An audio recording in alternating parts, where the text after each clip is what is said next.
ព្រៃចាក់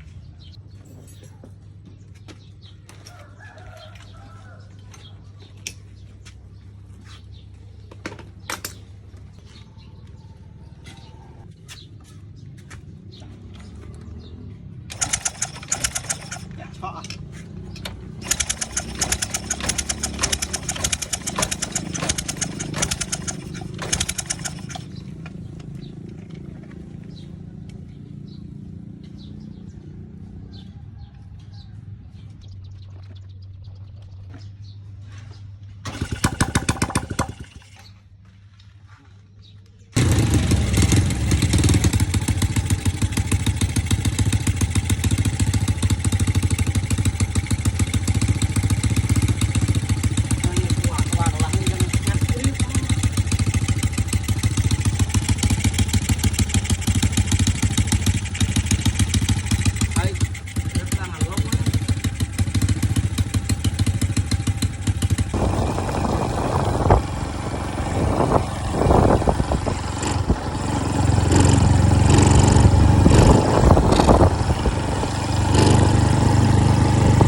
មិញប្រហែលជា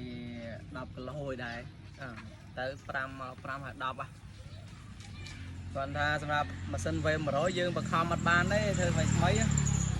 នោមយ៉ាងអន់បំផុតមិនក៏កន្លះខែដែរសម្រាប់បងប្អូនដែលធ្លាប់ធ្វើ V100 គឺដឹងហើយដោយសារតែវាបូមប្រេងចេញមកតាមយេនអាហ្នឹងអត់បានទេលេងមកទៅហឹងងាក់ឡើយហ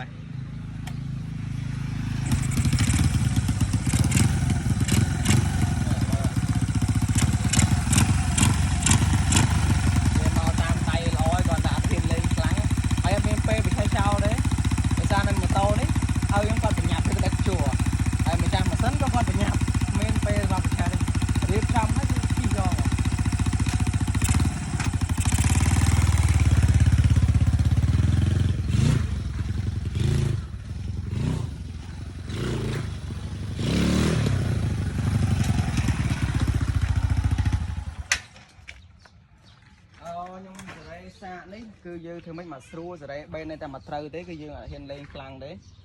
ដូចខ្ញុំនិយាយដែរហ្នឹងតែខ្ញុំសងគេប៉ុណ្ណេះចាំសុំអស់